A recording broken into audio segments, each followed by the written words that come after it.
And welcome back to the MatStats Show. Jason Bryant along with Glenn Gormley and Kevin Hazard. We are back after a trip to the convention. We've got part 2 of On a Clear Day, You Can See College Athletics. We will talk about what that title actually means. Glenn will give us a reprise of that. I'm fresh off a trip from the U20 World Championships where the U.S. men's freestyle team won a team title. The women's finished 4th. And Greco, our friends on the Greco-Roman side, still have some work to do to reclaim the shape that they had as a senior team that won the world title back in 2007. Wow, it was that long ago. But today we're talking more college athletics. Last episode, Glenn gave us the wonderful acronym CRAP. Not as a synonym for a caca-poo-poo, but, in some cases you could probably say that. Cleverly rigged accounting practices, which, as someone who has gone on rants upon rants upon rants on social and on this show and on other shows, that is probably the best way I've ever seen it applied when it comes to almost exclusively Division I athletics accounting practices, because we've talked about this on previous shows, that why is it a Division III school is going to look at the income brought in by a roster of walk-ons and, it's non-scholarship, and then look at that as a bottom line gain for the university, whereas Division I, for some reason, they won't do that. But we will continue to dive into the world of college athletics and the money behind it. Glenn is our resident statistician. He's not just some guy that likes stats. He's actually done schooling for this. He done school. Kevin, he did school for this. He did. All right.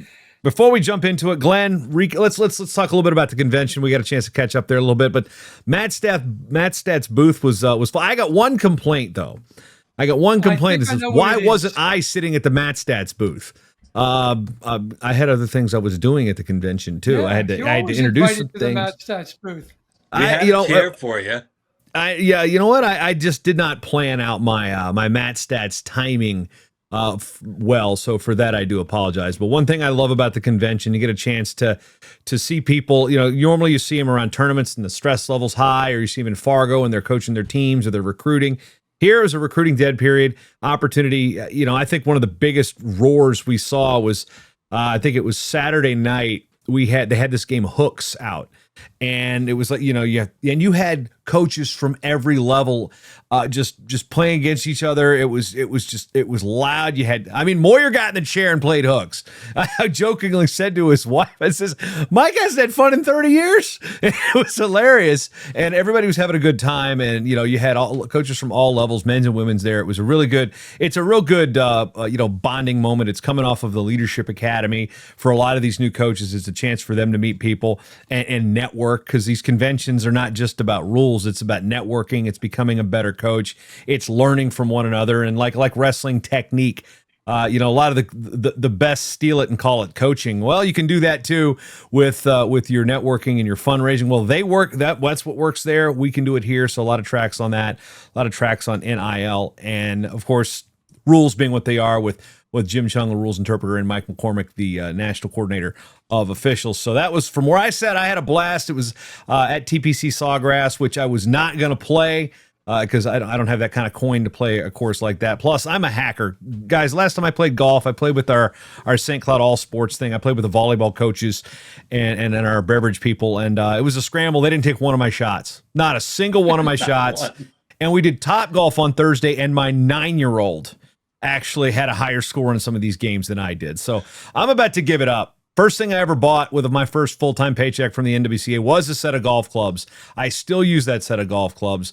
My parting gift from USA Wrestling was a nice leather Ashworth golf bag. The best part of my golf game, guys, is the golf bag. So if you ever want to try to play me for money, I'm not going to do it because there's no chance. But always like you look good at the pro shop. You look like you belong there. That's the end of my game. I got the golf shoes. I got the nice Jack Nicklaus shirt. I got the Hager golf shorts with the extra tee pocket. When it comes to golf, I look the part. I just suck. It's a hard game.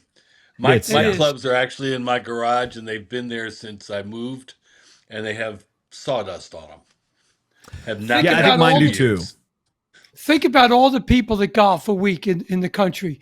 Only one person's happy at the end of the week. The guy that wins the PGA Tour. Yeah. That's it. I think Shane Sparks had the best stand. We were talking. He was down there and says, you know, Jay, it's the you get up there, you play once or twice a year, and you shank it, and you're mad about it. Well, of course, you haven't practiced. Now, if you're the pro and you shank it like that, yeah, get mad. But if you haven't played golf but 2-3 times a year and you get up there and you think you're going to hit it 300 yards off the tee, come on. Yep. Anyway, so I've kind of stolen all the lead. Asked you a question, didn't even let you do it. First thoughts about the convention from where you guys sit. Start with you, Glenn. I really thought they did a good job on it. It's such a small staff at the NWCA that runs that for a lot of people. I really like Sawgrass, TPC Sawgrass, but I am happy it's going to be in Baltimore next year because it's closer to where a lot of the wrestling happens in this world. So maybe more coaches can make it to Baltimore. So I'm supporting their move to Baltimore. And it's right next door to Hazard. So yeah, I mean, right down the street. We can go home. I like the panels and I like the breakouts, and it was eye opening listening to the NCAA and other people talk, and we got to talk to Kevin Dresser about how Iowa State is approaching this, and so it was for the kind of information. And Jason's like you said, there were coaches from all different aspects of the college game. Learned a lot just being there with those people. All right, let's move to our show part 2. And I remember Jim Junta at the NCWA came up to me after our board meeting and goes, "Hey, that MatStats show, how much of that did you actually understand?" And that's one thing. We had so many numbers. We threw so much. And just to be fair warning, I'm going to think, Glenn, you've got even more numbers for us today. So if you are numbers averse, duck and cover, but there's a lot of content here. There's a lot of stuff to drill through. So as always, I remind you, if you're driving, don't read the PDF that accompanies it on NWCA Online or Mad Talk Online in the show notes. Do not read that while driving. Or mowing your grass. You're going to end up with a really weird looking lawn. Thankfully, lawn's been pretty good here. I've done pretty good with the grass care this year. Didn't do the true green this year, but did it on my own. Pretty good. Got to worry about the dog spots thing, but that's another thing. But there's a lot of numbers here, so advising. And if you're watching this on video, we've got it up here on the screen. If you are not, again, the accompaniment with the show notes, the PDF is in that at Mad Talk Online and NWCA Online. So, Glenn. Round 2, ding, ding. What do we got? Round 2, on a clear day, you can see college athletics part 2 here. Okay, it's a continuation. It's a 3-part series. It's a continuation of what we did last month. The first part, of course, was about the specific revenues, expenses, and profits for colleges. This one, we're going to try to educate people on rev share, the House settlement, NIL, and roster limits. Part 3, we're going to try to wrap everything up and say what we need to do. We have in this episode, or table of contents, whatever you call it, want to call it on slide 2 there. Okay. The stuff we say all the time. MatStats show was here to create a library of statistical analysis for the NWCA. So Moyer approached me, Jason, and Kevin Hazard to do all this. So this is what we're here to do to help the NWCA out. Okay. The opinions expressed on this show do not necessarily reflect any policies or opinions of the NWCA. And all the times, Gormley, Bryant, and Hazard don't even agree with everything. Okay. MatStats is based on numbers and stats and analyzation. It starts with facts, not opinions. Okay. We do monthly, we have an update on how many NCAA, NAIA, and NCAA teams there are. Interesting thing here. This is as of August 9th, this past year, just, last month. There were 75 NCAA Division III schools that have a women's team. In 2011-12, there were 87 men's D3 wrestling teams. It's now up to 135. But this is to show you guys exactly where women are. Like you saw in the last one, there's as many Division II stuff we did on that. But this shows you how good of a growth the women is having and how wonderful it is for the sport. All right, so we've been working on this for months. Why have we had such a delay getting this put together? Okay, the first reason is the colleges end their fiscal year on June 30th. So we had to delay it. You can't get the numbers. And of course, a lot of colleges run a little bit late. And then, of course, this show was pushed back because of that. And then also, Jason was over and covering the under 20 worlds. So we couldn't, we couldn't get him on screen until this date. So that's the that reason 8-hour time difference was that's not ideal, and the internet in the room was just. I mean, for example, if you were going to do a live stream with me in Bulgaria, I would have been in the hotel lobby and probably not the quietest spot. And after a long 14-hour workday, I would have probably been wanting to strangle you guys if we wanted to do it from Bulgaria. Now we could have, but I don't know if doing a show at 2:00 in the morning is the best thing for me. Anyway, no, yes. Jason, So you were doing a great job over there. So no problem. I tell you what, at all. it was kind of cool. Just to interject that real quick. Richard Immel had reached out to me at USA Wrestling a couple months ago. Actually, this was not a surprise. I've written with them for Fargo the last 2 summers. So, getting my writing chops back, because that's really where I cut my teeth was writing. I was doing the broadcasting and announcing the entire time, but, working at a newspaper and then working through Intermat and covering Fargo for so many years, bringing me back as far as the, I always joke that, they're bringing me out of writing retirement. Well, they did it twice this year. So, getting to back in the trenches. And what was really cool again is normally when I work for these international events, I am impartial. I am working for UWW. Yes, I'm an American. I will pump the fist underneath the table. Going, yeah, but this was part of Team USA, and it was cool being part of the team. And then just a side note again, Kurt Kraser, for example, his daughter Aubrey is going to Lehigh. I went to college with Kurt. So it's something that's like, wow, that's one of those old man feelings moments. I was like, dude, I went to college with you and your kid's on the U20 world team. And then, I turned 46 over there too. So I had a birthday in Bulgaria. So it was, I've had Rio, Paris, Bulgaria, and South Africa are my 4 international birthdays, 3 of which had to do with wrestling. But yeah, it's cool to get back and do the writing stuff again. And so much of the stuff I do now is behind the scenes and then on the microphone in front of it, not as much writing as I used to do. So it was really cool. I appreciate the opportunity to get back to doing that. And then, being able to root for Team USA when I'm at these things versus trying to have to keep it under wraps because, we've got an international staff with UWW. You don't really want to go over the top for one. And, you can't, I could actually wear USA Wrestling gear and not have to be like, it's just a shirt. So anyway, back on track as far as that's a little insight into our delay. So moving forward, Okay. Kevin. Okay, so that's why we have a delay. But why are we calling this on a clear day you can see college sports? And also, can we just talk a little bit about the new topic for this episode? Sure, Kevin. There was a famous book that came out in the 70s. On a clear day, you could see General Motors. Okay, it was taken from a lot of the famous John DeLorean. Okay, that's why the pictures from the famous Back to the Future movie where they traveled in time in a DeLorean. And it was basically saying General Motors was the top company in sales every year in America back then. It no longer is. And it was so confusing and so big. And it reminded me when I did all this research on what's going on in college athletics, no one knows what the heck's going on because it's so confusing. So that's why I called it on a clear day. You can see that. Okay. Episode 46. Okay. We continue to take a business approach using statistics and financial data. College sports seems to be in the glory years, but we need to look under the hood. Just like you thought General Motors was in their glory years, but you need to look under the hood.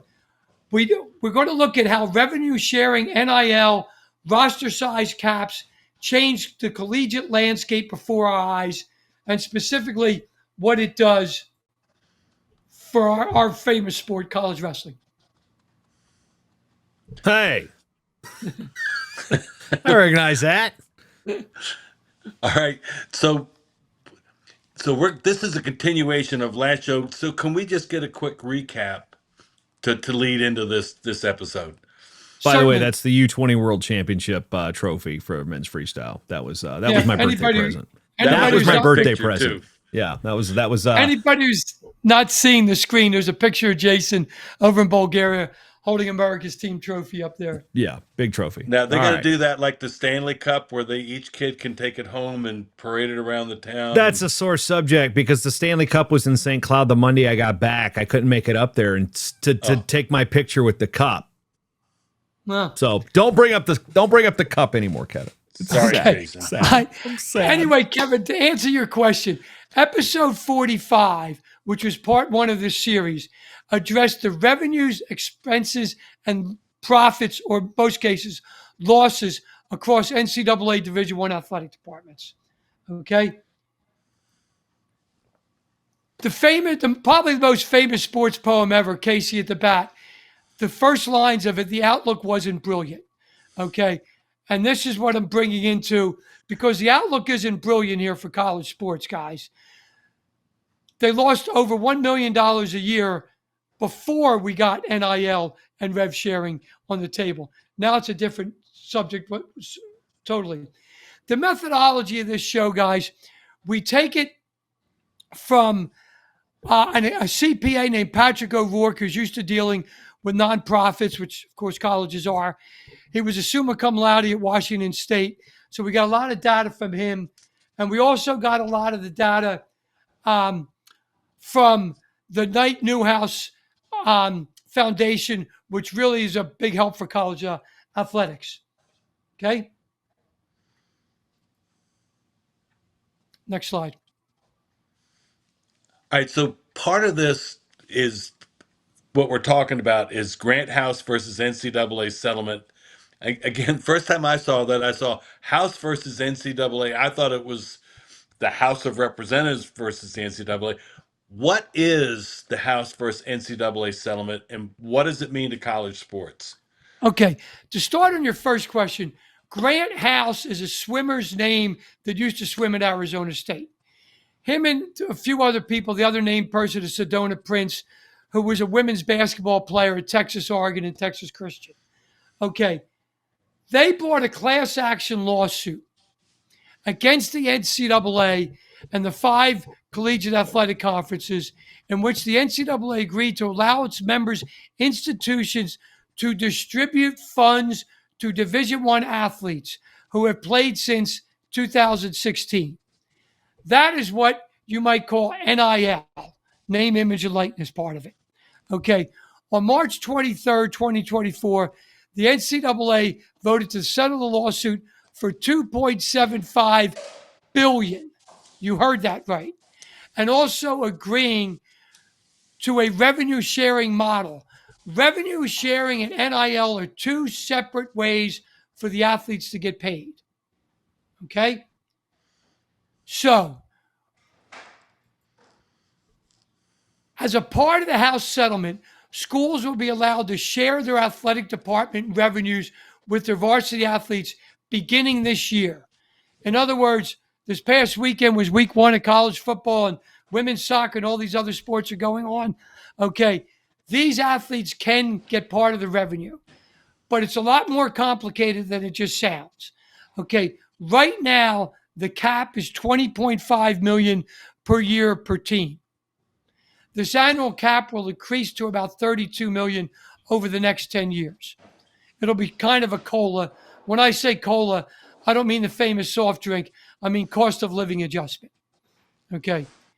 And one thing also to consider, it's not, schools can go up to 20.5 currently. It's not like every school gets 20 point. If they've opted in and they want to pay up to that much, that's their limit. It's like, but if they opt in and they only want to give, if they're say they're non-football and they want to give their basketball team $2 million and call it a day, that's where they can go. So it's not like every school, oh, cool, we can pay our guys 20 million. Oh, wait, we have to come up with 20 more million too. That's going to be the bigger problem, as we're going to explore later. Yes. Okay. So as Jason just said there, the House settlement will allow athletic departments to add scholarships over their historic limits if they so choose. The money funding these scholarships would come out of the $20.5 million pool annually, up to a $2.5 million cap there. Okay, that was dedicated to rev sharing. The limit on additional scholarships counted as part of the rev share goes up to 2.5. That means a school can give more than that, and it will not be counted against the rev share. Okay. Something new that we're discovering here, the College Sports Commission, the CSC, is a new layer of middle management. They must be paid somehow, guys, right? It's a new independent enforcement agency. It has been established to oversee compliance to the rules governing the annual rev share cap, roster limits, and third-party NIL payments. Just what we need. Even more people making money by diving into the money that should be headed to athletes. Okay. Rev share, I can't say this loud enough and often enough, guys. Rev share, short for revenue sharing, is now an expense for colleges. Every rev share payment is a new expense for college athletic departments. We learned in part one of this series that the vast majority of these schools are already financially strapped and do not have huge amounts of reserves sitting around. So one man's paycheck is another man's burden. One man's revenue is another man's expense. For every debit, there is a credit, guys. Can I ask a quick question there?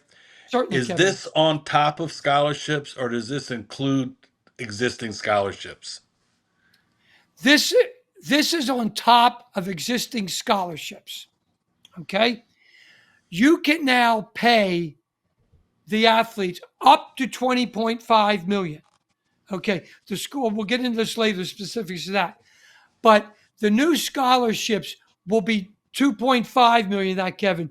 But if you want to add up to 105 in football and 30 in wrestling, you're past that 2.5 number. Okay, the school's still got to come up with the money. Okay, so the 20.5 million, Kevin, is a big expense to these colleges that cannot afford it in most cases. Okay. Also, one thing I want to bring up too, for those of you on social, let me pull up the account real quick, just so I don't, invert the name. There's an account out there on X, and I follow it. And it's a little bit snarky. It's not all directly related, but here it is. It's at NIL, not NLI. Obviously, name, image, and likeness, not national letter of intent. That is an account that will follow this type of news. It follows drops programs. It follows ads programs. So it's right in the wheelhouse of this show, but it also has a little bit of a snark. It goes with some of the old probation things like, hey, on this day, here's this NCAA violation. So it's very informative with a little bit of snark behind it. One thing I found it also interesting, this account, who I don't know who runs it, will put out, this school is raising tuition by 3.5%. Not related. They're now paying their athletes $20 million more a year. Not obviously the not related is the tongue-in-cheek part. So I would recommend giving that a follow. Just more or less, I mean, it's entertaining and it is informative. So I follow it because sometimes they'll catch some drops that I pay attention to that I missed because of travel and whatnot. But again, I've been tracking the drops in the revenue share, the house era, as I call it getting housed. I've been keeping that on track, just like I did with all the COVID drops. So that's an interesting account. Once again, at NIL, not NLI. That's all one word. So that's a worthy follow to get some snark behind the scenes facts about this stuff too. Thank you, Jason. Okay, where does the $20.5 million cap from? It is 22% of the rev share of the average past couple of years for the Power Four now, Power Five, whatever you want to call it, conferences. Okay. It will increase over the next 10 years. Okay. The Power Five have to spend that much, but the other schools do not. Okay. You cannot go over 20.5, but smaller schools can spend less than that. All right. Now, so all the Power Five schools have to spend that much money on their athletes. Is that what you just? I thought They it was have up to to. opt into this, Kevin, and Oh, they can opt in. spend Okay, up to sorry. 20. They can spend up to 20.5 million, but they have to opt Okay. in. Okay, where does the 22% of Power Five? Why did they use that number? I've been researching this topic for 2 months. I have no idea where they came up with it. Okay. So if anyone wants to ask me, I don't know. But if anyone does know, I'd love to know where they came up with 22%. I'm Okay. sure it works nicely into the cleverly rigged accounting practices, as we I'm touched on sure. earlier. I'm sure it does, Jason. Sure, there's a Okay. reason for that. Yeah. All right. So once again, you can see outside 25. 20.5 is a cap for all schools. This is not good for wrestling or other Olympic sports. We're better off a wrestling team being in a school that opted out. Okay. Because that money's going to go somewhere, guys, and the schools have to look for money on how to afford this. Now, if you remember from episode 45, the only schools you can get information from in the NCAA is public schools. Private schools you cannot get. In other words, this weekend, two famous private schools played a great game of football, Notre Dame and Miami of Florida. We have no idea what their income statements are because they don't release them. So for the 56 public Power 5 schools, the times 20.5 million, guys, that is $1.148 billion. Okay. You add that to their loss of $103 million last year. Okay. The 103 million is a rounding error now, guys. They need to come up with over 1.1 billion. Okay, then you add the private, yeah. Then you add the private schools, Notre Dame, Miami of Florida, USC, the one out west. Okay, they got to come up with that money too. So this number is actually much bigger than that. All right. Now, a quick estimate here on how the revenue share might play out. Okay. I wanted to find what revenue share is, what the revenue in revenue share is in this. Okay. On slide 28, you can see that. This is different from your total revenues as an athletic department, guys. Okay. The athletic department revenues includes events ticketing, admission fees, game guarantees, TV, media, licensing, advertisement, sponsorship, royalties for bowl games. Revenue does not include direct or indirect school support, as we learned about the athletic fee, student fees, or contributions to the athletic department. Like if somebody donates a big amount of money to a school, that's not included in on it. Okay? So the revenues from these schools that are applicable to revenue share is not your total revenue, just so you guys know. Okay, slide 29, you can see it shows the revenues per school on the rev share definition of revenue, 22% of the revenue, and then the estimated revenue share.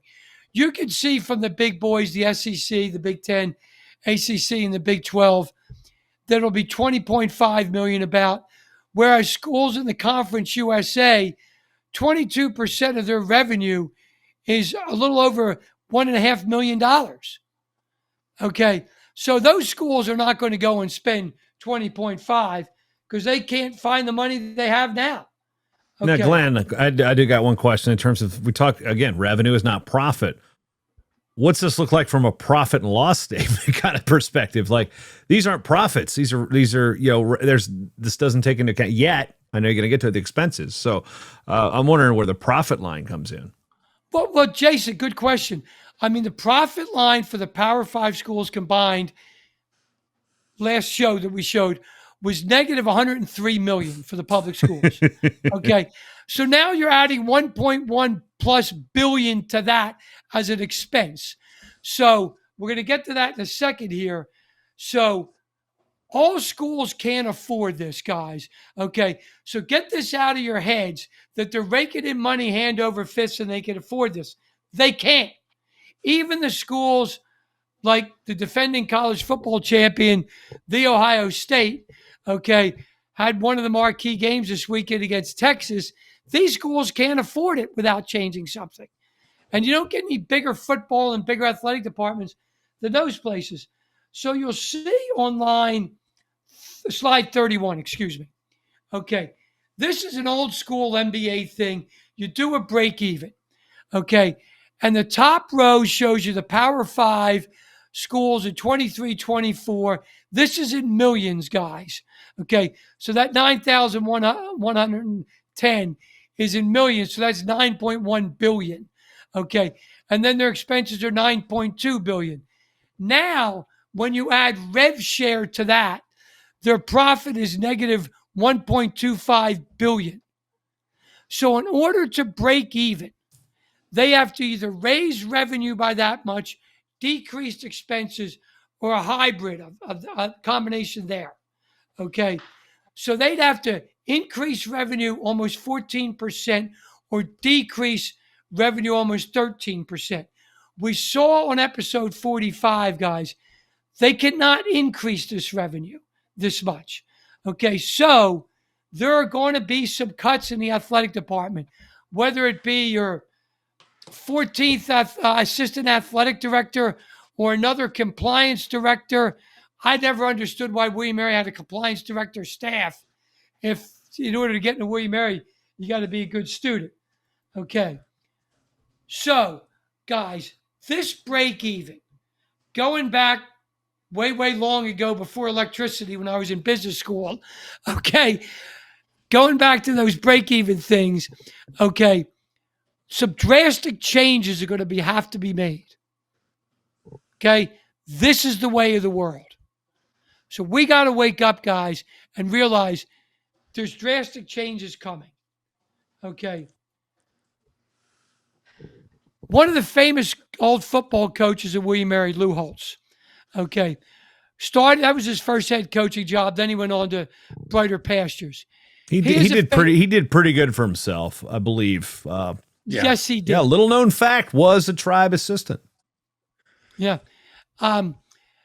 Sometimes the light at the end of the tunnel is an oncoming train was one of Lou Holtz's famous quotes. And Lou Holtz is also known at William Mary for taking the car they bought him as a head coach and driving it to NC State to take the job there. Okay.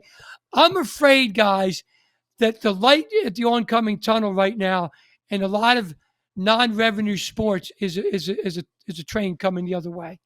And by the way, Lou Holtz was the head football coach at William Mary when Kevin Hazard was wrestling there. Okay. Just because we believe something is fair does not mean a judge found a financial working solution. Oh, amen to legal not necessarily being rational in some of these cases. Oh, okay.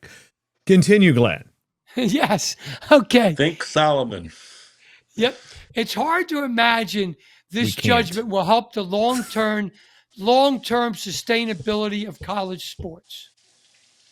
Now, that judge can go to cocktail parties and say what she's done for people and leave you a lot of stuff out of her conversation. Okay. Interestingly enough, as you can see on slide 35, the judge seems to be way more concerned with the attorney's pay. It could be up to $770 million than she is the sustainability of college athletics.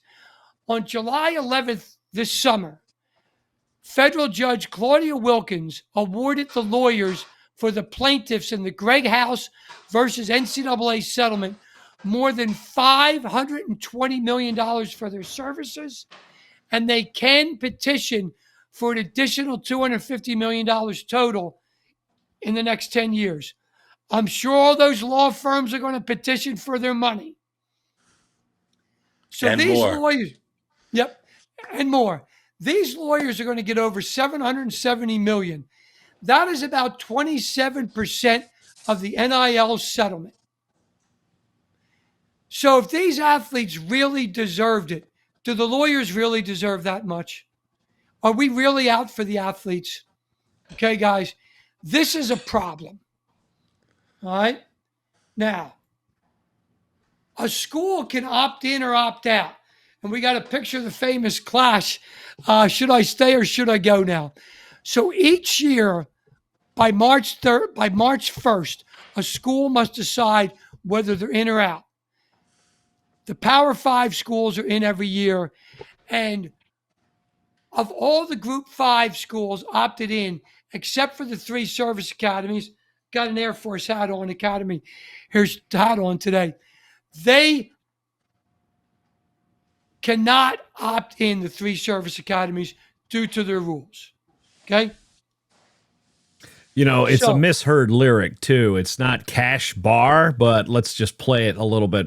The Clash also had Rock the Cash Bar. Well, in this case, it's a cash bar, and it definitely seems like it's being rocked quite a bit. So dad jokes aside, I need to just take a moment here because all this is just so stressful when you sit there and know that this is essentially because of 2 sports.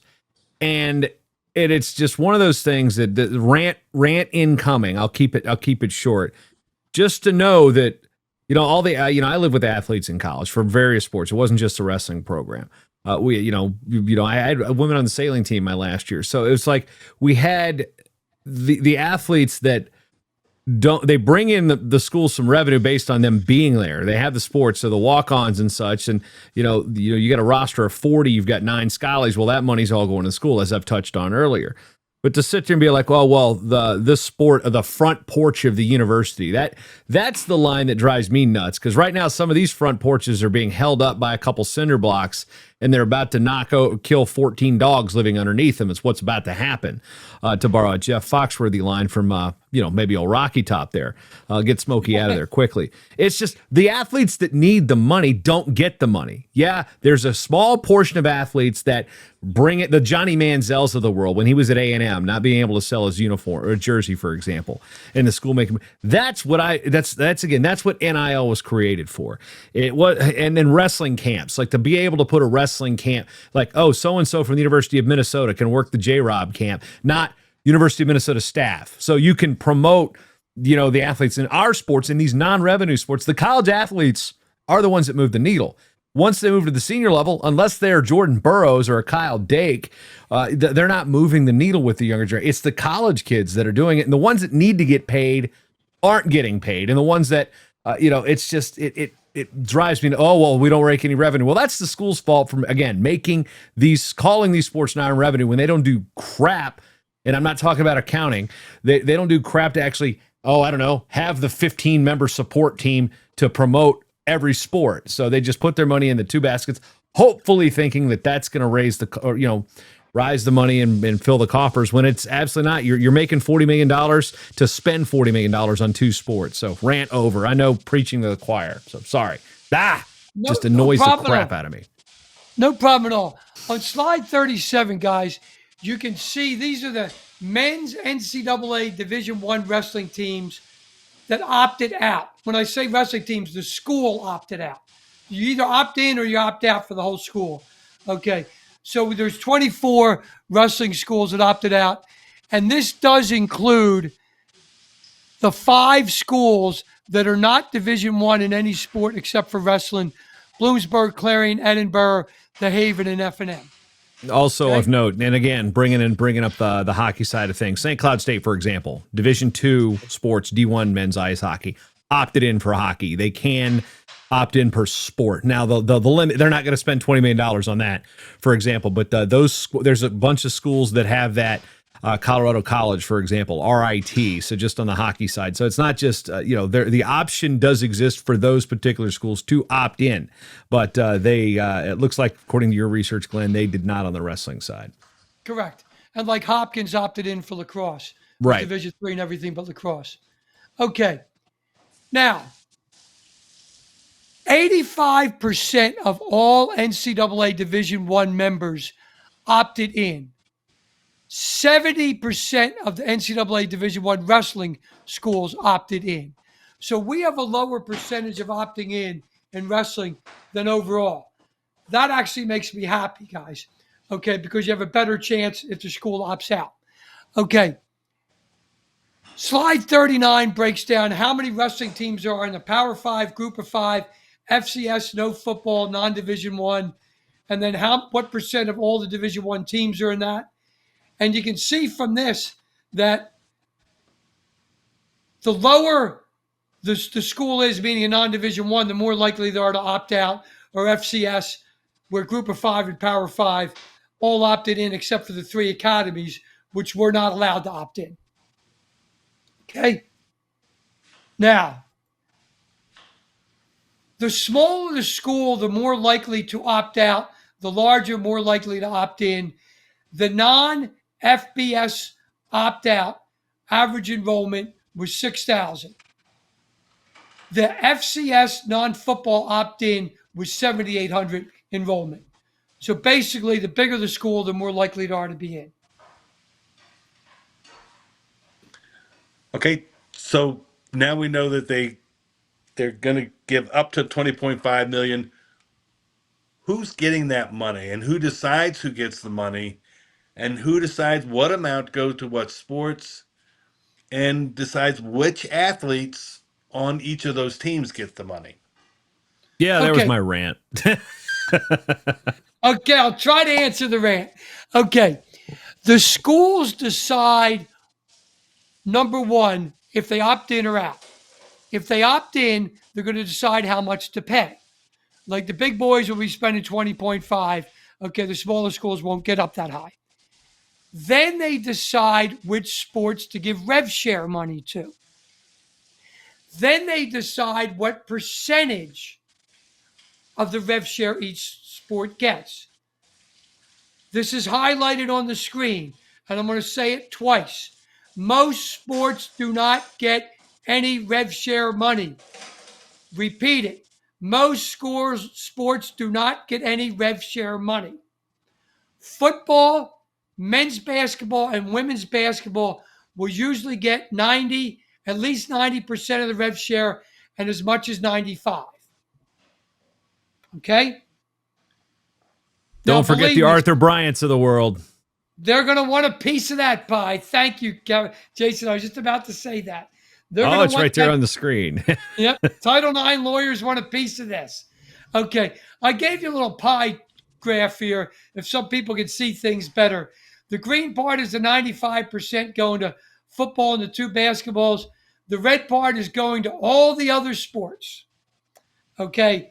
And guys, if football is getting some and men's basketball on one hand and women's basketball on the other hand, most likely the next sport to get something is going to be a female sport. And it also varies too, because again, up here, Minnesota has opted in for men's, women's ice hockey. So just keep that, it's also regionalized too. So one thing to consider, it's not just going to be the standard. Usually these standard 3 across the board. And then from there, you're looking at, of course, yes, Glenn, the Title IX discussion. There are the Title IX thing. They're trying to make this a Title IX situation where it's like, okay, you've given this much to football, men's basketball. Well, the women's sports need to match, which gets us into the situation that Safe Harbor did in the 90s. So that's something to definitely keep an eye on and what's going to happen there. And it's just like, there was already a lawsuit before this thing was several. Actually settled and on the table. There was already a lawsuit saying exactly that, Jason. Yeah. And what I don't understand, let's go back a couple slides too, is like schools needed to decide by March 1st. The settlement was it even finished by March 1st? I don't think it even was. I think it was going to be done in April. Jason, that's in the future. Every year, March like the upcoming year. You can they also had to decide this year. Oh, every year they got it. Okay, so this was the first year. Okay, so I misinterpreted that part of it. All right, anyway, moving away from the slice of pizza that's the give it to charity when we win the Powerball. Moving forward. Okay, so when we go to slide 44 here, after the school decides which sports to give, what amount rev share to get. The head coaches decide this. Okay. So clearly in a football, the quarterback might be getting more than the deep snapper. Okay. So that's just up to each coach. And then, of course, you're going to get some people bitching and moaning like, that quarterback threw an interception at the end of the game. Why are we giving him any money? You're going to have all that crap. Okay. My apologies to Arch Manning's DMs this morning. Anyway, moving forward. Yeah. Okay. Yeah. One thing I also heard, Glenn, to talk about this is I was listening to some of the college football podcasts because as much as I say it, I love college football, but I hate college football for these situations right here. Is some schools are even going, okay, they're tiering it based on position players or skill positions, and then some schools like, no, we're giving everybody the same amount. So there's a strategy involved, and I've heard where some schools are rethinking their recruiting. It's like, okay, we're gonna have. This percentage is going to be on retaining our athletes. This percentage is going to be on high school recruiting, and then this percentage is going to be on portal. And if you're successful in one, if you can be successful in all three, you've got a blueprint to, and this can apply to all sports. And then, so if you're struggling with one, you're going to have to rely too heavily on the other, which could affect another. So they've just added just so many more complicated pieces to this puzzle. And that's something that's going to change, every year. That's going to change as they get more data and they figure out a better way to do it. The percentages. Yeah. And guys, as far as what you can see on slide 45 here, this is a box here, okay, where it has the percentage of rev share a sport might get going up and down, okay, and then on the x-axis, it says the revenue share, 20.5 million, 10 million, 5 million, 1 million, okay? I color-coded this so people can forget about the purple and really the blue for wrestling, okay? Wrestling is going to live in that red box and maybe, if we're lucky, in the yellow box. Okay? So that will mean if a wrestling team gets $200,000 of the rev share, they're pretty damn fortunate, guys. Mm-hmm, absolutely. Okay. They're pretty fortunate. So then I broke it down for you on slide 46 here. This shows you if it's equally divided among the 30 wrestlers, what Jason just talked about, some schools are equally dividing it. So that means if we get that 1% of 20.5 million, each of the 30 wrestlers would get a little under 7,000. Okay. If we just give it to the 10 starting wrestlers, that wrestler would get $20,500. That would be the exception to this, guys. Okay, that is not something that's going to happen. So when you see these Arch Manning NIL deals, okay, and Carson Beck from Miami of Florida, reportedly, supposedly around $4 million for Beck. Okay, that's not happening in our world, and that's different than rev share. Okay, so what sounds really good might not be really good for college athletics. Okay.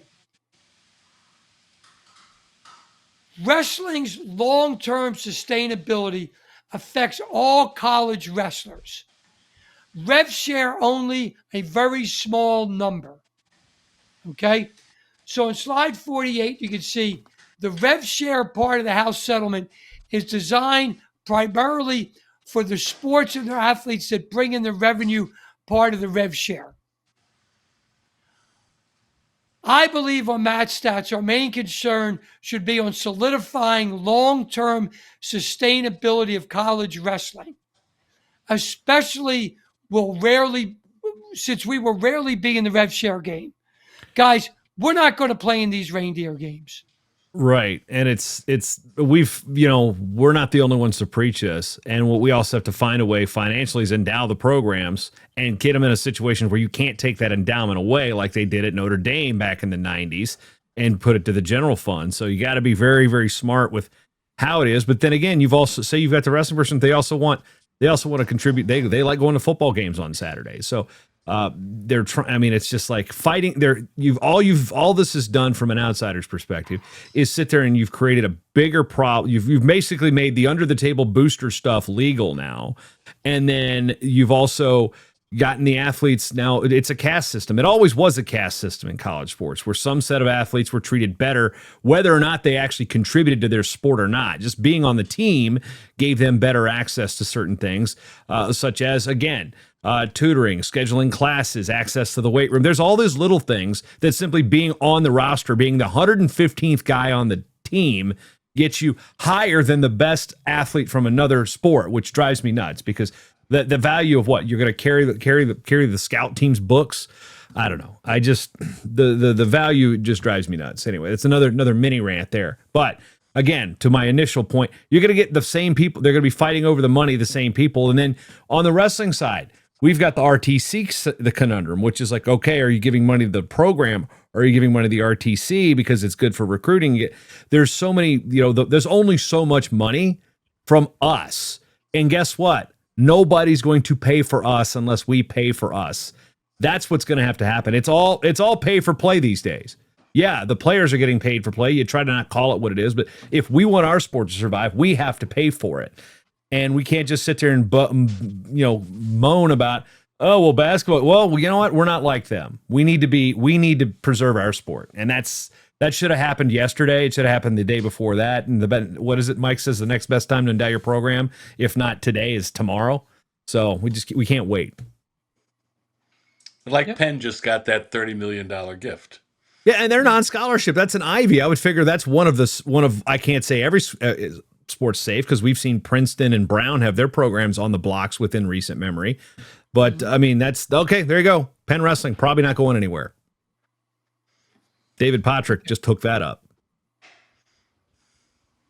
Next slide.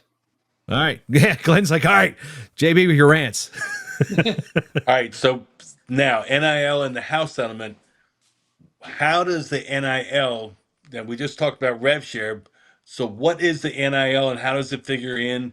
And is it in addition to the rev share? Yes, Kevin. Very good question. NIL is separate from rev share. It's another way for athletes to get paid. So technically, pretty much every quarterback you're going to see on Saturday afternoons is getting an NIL deal and a rev share deal. They're two separate deals they're getting. Okay. The NIL is coming from a third party. Okay.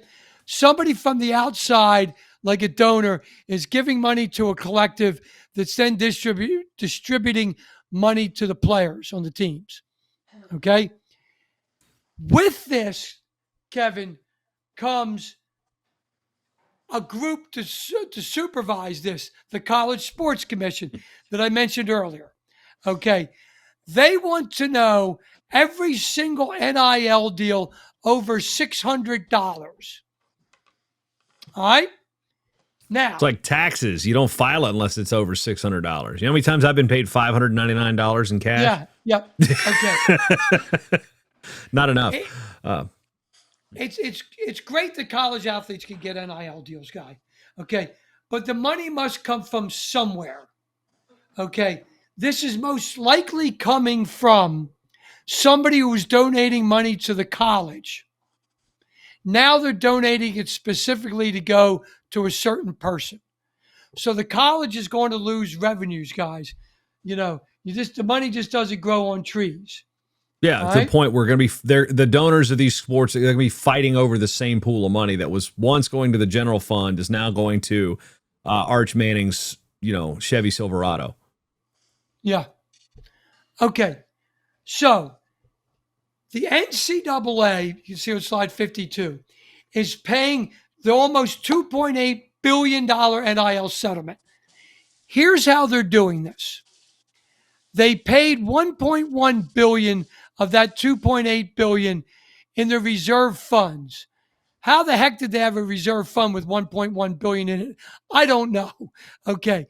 The remaining $1.665 billion will be paid via reducing the amount of money the NCAA pays the respective colleges. Okay? So the colleges might say, we're not paying this money. Yeah, you are. Money's fungible. The NCAA is not paying it to you. They're giving it to the past athletes. Okay. The lawyers are getting their $770 million from somewhere, guys, and that's where it's coming from. Now, slide 53 has the chart, which basically breaks down the how much fewer dollars a Power 5 conference school or all other NCAA schools are getting that they're not getting from the NCAA. The Power 5s are about $964,000, and all the other Division I schools are $340,000. I'll put it in perspective, guys. That's how much money William Mary spent on funding the wrestling team for 10 years at William and Mary. Okay, now we've seen inflation and all go up. Okay, so you're not counting apples and apples there, but that's still a big amount of money, guys, that's being taken from that school. The school's got to go outside and raise that money somehow, and they're probably already tapped out of donors. Yeah, they're raising tuition. Yep. I mean, it's obvious. It's obvious. Mm-hmm. Now, the College Sports Commission in Deloitte, in case you guys don't know Deloitte, it's a huge business, 126 locations in the United States. What are they? It's the big five, the big four accounting firms. I know this because my wife briefly worked for Deloitte for about a year and a half when we it was the big eight when I was an undergrad. Now it's down. Yeah, so it's what? It's KPMG. Let's see, KPMG or whatever. It was Bearing Point for a minute, and then I think it went back to KPMG, PricewaterhouseCoopers, Deloitte. Right. What am I missing? My wife would know this off the top of her head. I haven't been in business school in so long I can't even remember all of them anymore. But Accenture, is that the other one? I think those. I think that's it. Yeah, I think so. Wow. And if I'll have to play this back for the wife. Did I get these all right? Did I get these right? I'll write that. Timestamp that on the show. Yeah. Okay. So guys, essentially Deloitte's a bunch of consultants, and there's an old MBA joke. A consultant is a guy that knows 30 positions and no women. Okay. So Deloitte's going to inspect an NIL deal over $600. With the 126 U.S. locations of Deloitte, none are in the state of Mississippi. So they probably don't have many people skilled at the fair market value of an ad in Starkville, Mississippi, where Hale State, you guys know this Mississippi State is located. Okay. So drives me nuts that you have to get this approved. Before Kevin's question here, I think it was some of the questions are like the value. Okay, what do they know what the value of a college wrestling is? I'm gonna say no, because what I think Sebastian Rivera is also, he's got a lawsuit in here too. One of the ones that the individual lawsuits, like the value of him, like you're telling me that I think it's him that's like, or let's just create a wrestler out of thin air. So like wrestler A, okay, your value is $1,000. Well, no, because if you've got 100,000 followers these wrestlers can go viral over 4 years, and their demand within our own community is pretty big. So again, it's fluid. Our college athletes are our stars. So I think remember even 20 years ago, the biggest threads on the message boards were about Steve Mocco. How many hypothetical matchups did Kyle Dake lose to David Taylor on the message boards back when they were in school? So like the college stars, that's where the money can be made from wrestling, and to sign it like to look at it as a non-revenue sport, and be like, oh, well, your revenues aren't this. No, the star power in college wrestling can be star power. That can be valuable from an NIL standpoint. So that's my concern, is they're going to undersell, like to your point about Starkville ads, like the ads in Starkville on Saturdays, they're a lot more valuable than they are on Wednesdays. But then again, how well is that softball player going to draw with that local community within that state? For example, like a college, like college softball. Let's use the women for an example. There are huge stars on the college softball in Oklahoma. Which again, where's your college football moves the needle in Oklahoma? College softball's won a bunch of national titles. Is the value of a college softball NIL deal again in Norman is going to be a lot bigger than it will be in San Luis Obispo. So, you throw that out there. I'm off the top of my head. I think Cal Poly might have a softball team, but just again, you can't. It's hard to apply logic in a system that's fair and equitable. You can't just put one blanket number on a sport. It just doesn't work. Like Iowa City guys are going to draw, and State College will draw a lot better than Bowie's Creek, North Carolina. Yeah. Jason, I personally think fair market value is what somebody wants to pay for it. Yeah. Go ahead, Kevin. Well, and what you're saying is we have a court case that is just put these really a real structure in. It's impossible to make the structure right. But let's move on. We talked about rev share and we've talked about NIL, and then we have really the third leg of this, and it's the roster side. If a school opts into the house settlement, does that require them to adhere to a new roster size? Yes, Kevin, it does. And if a school opts in, that means all the sports they have must adhere to the new roster size. Like, for example, Oklahoma opted in, but the wrestlers are not getting any rev share money, in Oklahoma. They still have to meet with the new roster size. So with the house settlement comes roster size limitations. Now, the roster caps were supposed to be determined for past year's roster sizes. And as you guys might have seen before in past shows, MatStats does a lot of dives into roster sizes. And of course, last year was the most, 2024 was the most ever wrestlers, 8,801 in the NCAA. So what happens here on this chart, you will see the mean of the roster size across the men's sports. Wrestling is 34.8. This is NCAA Division I only, guys. The new roster cap from the House was basically drawn out of the thin air. They said it's reported roster size. Well, they give numbers where I have no idea where they got these numbers, because I went back to all the NCAA charts, It's not there. It's cleverly rigged accounting practices. My guess as to what happened is some lawyer pushed this through. The other lawyer never checked the numbers. They never had a stats guy there raising his hand saying this is a bunch of crap. So they are reporting that the roster sizes were 29.4 in wrestling, Division I. It's not. It's 34.8. Either they're lying or the NCAA has been lying in all these sports for the past 10, 15 years. The last time the wrestling Division I had that small of a roster size was 2001, 2002. So, not impressed with how this was shoved down our throat and passed. But what this means, guys, is I'll go back to another accounting term, LIFO, last in, first out. FIFO, first in, first out. It's a bit used for inventory and filling out your tax forms. This is GIGO, garbage in, garbage out. And shame on the people for not asking where they got these numbers. This is also akin to another one, Glenn. They're trying to make chicken salad here. Yeah, I had a chicken cry. Yeah. Well, here, we talked at the convention. We talked to Kevin Dresser, and he had over 30 on his, and of course he's Power 5, so he had to opt in. And so we asked him, he said, what happened? He said, I had to find places.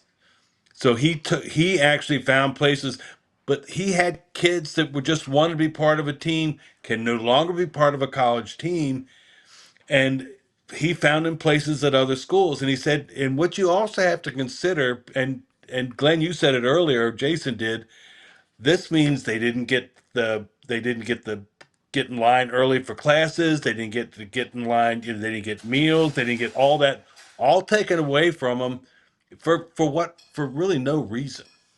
Yeah, and here's another thing that drives me nuts too. It's from the sports fans that are not in our world, the fans that only care about college football and college basketball. Well, you can go somewhere else and compete.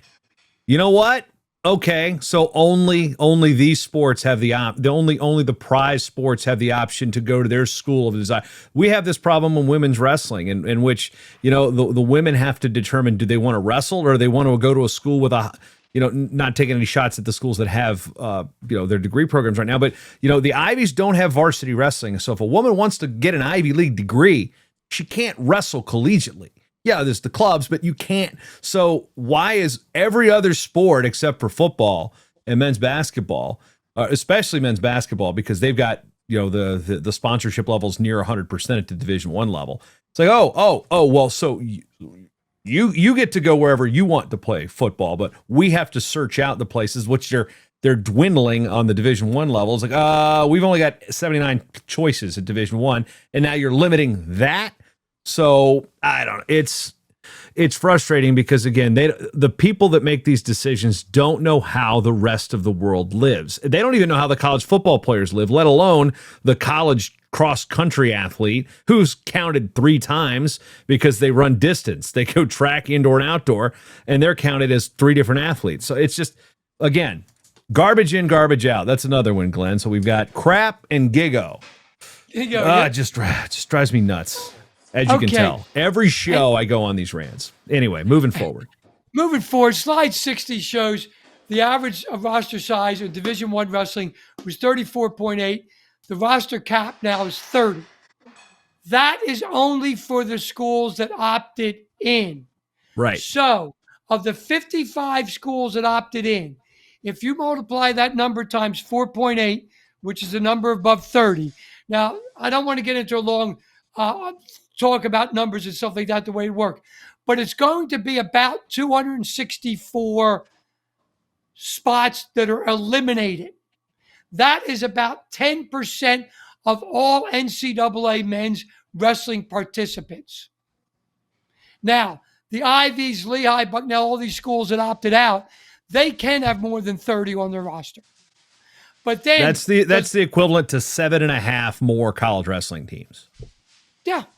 So if you get, and I'm using 35. So if we take that and divide it by 7.5, you could fill 30. You could fill 7 more programs. So college athletic directors, presidents, there's now going to be room for 7 more teams. Who's it going to be? Yeah. Wishful thinking. Yep. Next slide. Yeah. All right. So now, maybe not least, the scholarships did increase in-house settlement. We've been hearing that there's an opportunity for even more wrestling scholarships if they opt in. But how realistic is this? It's not realistic at all, Kevin. Okay. There's now a higher number of scholarships you can have in wrestling, but a lot of schools don't have the 9.9 now. Okay. So that number is completely meaningless to the school that doesn't have the 9.9. Okay. So if you would go from 9.9 scholarships to 30, okay, and you can see on slide 65, the average cost of going to a public school in-state, public school out-of-state, and a private school. We just created a number in the middle there, 40,000 a year. If you would increase your scholarships to 30, that would cost you $804,000 a year in addition to what your budget is now. Now, I did not find a coach at the convention that had $804,000 extra dollars sitting around. So, guys, it's a bumper sticker that makes people feel good. Okay. Hey, now we can have 30 scholarships. And the judge can go to a cocktail party and said, I just opened up all these scholarship opportunities for these kids that can't afford it. Well, the school doesn't have the money to pay it, guys. So it's a nonsensical fantasy. Now, as far as the school that has been the kingpin in collegiate wrestling, men's wrestling, for the past 10 plus years, okay, that is Penn State, okay? The AD at Penn State, Dr. Kraft, said the wrestling team will not have 30 scholarships, okay? He didn't say what the number would be, but he said they're not going to have that many. So get that out of your mind, guys. That was just a semantic thing that the judge and the people were doing to act like they're trying to help people when the reality is they're trying to cut the roster size. That was what the back end deal is in this. Now, Dr. Kraft, the AD at Penn State, even said they're not going to have the maximum 105 football scholarships. Penn State's got a damn good tradition in football and made the semifinals last year. So, guys, that is. I don't understand how you can have 105 scholarships. You have 100 numbers, 0 through 99. That's the max you should have on a team. Sorry, you don't even need that many. NFL can have 58. You have 100 numbers. You have 100 players. Max. That's called common sense. Okay, guys, I'm agreeing with you. Just get a kick out of it. Now, I'm going to let Kevin do his Kev notes here, but basically what I'm trying to bring to people, and you'll see our show next month too, is a continuation of the series. There's a light at the end of the tunnel, guys, and it is an oncoming train. Okay? Don't believe all the hype you've been hearing. Kevin, let's hit us with your Kev notes. All right, number one on slide 18, House versus NCAA is a lawsuit that, when settled, allowed the NCAA and something I don't think we spent enough time saying, D1 schools, and this is all D1 schools, to revenue share with its athletes. The settlement also set up a method to distribute funds to athletes who competed in D1 since 2016. Number two, under the House versus NCAA settlement, schools can now make payments up to $20.5 million in 2025-26 to its athletes with annual cost of living. This 20.5 is based upon 22% of pertinent revenues for large conferences over the past few years, and it can also increase the number of scholarships in each NCAA sport. Number three, rev share is a new added expense and will be monitored by a new oversight agency, the College Sports Commission. And we didn't even talk about how we're going to pay for that. So, number four, the Power 5 conferences have to opt into the deal, and the smaller D1 schools can decide whether they want to opt in or opt out. Number five, the rev share will add $1.14 billion in expenses to the 56 public Power 5 schools. Adding this to past losses, it will become an annual loss of $1.25 billion. Number six, House settlement set aside a $2.75 billion fund to pay athletes who competed after 2016 before NIL and rev share. Lawyers are going to get $770 million of that amount. And I think this is good for our sport. 24 schools with NCAA D1 wrestling teams opted out of the settlement. And that's something we can talk about later. Can they opt out next year? Most sports, including the vast majority of NCAA Division I wrestling teams, will receive absolutely no rev share money, as will most college sports will not. In addition to rev share, athletes can now be compensated for their name, image, and likeness, NIL. Yet another regulatory commission or agency is going to be monitoring that. 10, because of the new standards for roster size limits, approximately 260 D1 wrestlers they probably already have been cut from their teams. These are walk-ons that just wanted to wrestle. And one thing to consider too on that last point, Kevin, as before we get to the notes, there is a window for those left over that are called designated. I think they were called designated student athletes. So they don't count against your limit through the course of the rest of their career. So it's like they're basically essentially grandfathered for as long as they're a college athlete. And if they transfer, they don't count against that team either. So if you're at 30, you had 4 guys that you had to get rid of. Well, they're now designated student athletes. You can carry them as long as they stay there if they through the end of their college career. So that is the one caveat, is they did create a grandfather for us. So they're not just saying, okay, they're all gone. But some schools are just being proactive and saying we're cutting bait right now. So something to keep an eye on with that. So it's not all necessarily bad for those 260 athletes, but it ain't great. You've stay of execution, for lack of a better word. But Glenn, what do we got coming up on part 3? Okay, part 3, guys, is going to be the final part of this series on the business of college wrestling, where we're going to discuss the potential congressional involvement, the possibility of private equity money, more lawsuits, how many outsiders have their hands in the cookie jar, and what college sports in this predicament and game plan for the long-term sustainability of college wrestling. Hope to see you guys. Hope you guys enjoyed this show.